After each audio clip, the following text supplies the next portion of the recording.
అక్కడ మనకు కనిపించేది క్రేను వీటిపిఎస్ కాలువ మీద ఆల్రెడీ సెగ్మెంట్ సెట్ చేయడం కోసం ఉంచినటువంటి crane. Approach road ending point కనిపిస్తుంది. ఇదంతా కూడా సూరాయపాలెం. ఇక్కడ వరకు ప్యాకేజ్ 3 ఇక్కడ వరకు కంప్లీట్ అయిపోయింది. ప్యాకేజ్ 3 ఎండింగ్ పాయింట్ ఇది. కనిపించేదంతా కూడా గొల్లపూడి. మనకు లెఫ్ట్ సైడు ఇదంతా సూరాయపాలెం, ఇదంతా కూడా గొల్లపూడి.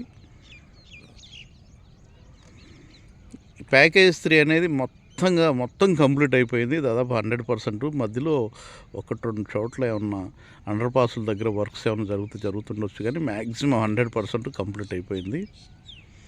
ఇది కంప్లీట్ అయితే ఈ సెగ్మెంట్స్ మొత్తం కంప్లీట్ అయిపోయి పైన రోడ్ ఫినిషింగ్ వర్క్స్ అన్నీ కంప్లీట్ అవుతే విజయవాడ నుంచి అమరావతికి జస్ట్ నిమిషాల వ్యవధిలో, అంటే 5 నిమిషాల వ్యవధిలో E3కి వెళ్ళొచ్చు, అమృతాకి వెళ్ళొచ్చు, సచివాలయానికి వెళ్ళొచ్చు, హైకోర్టుకి వెళ్ళొచ్చు.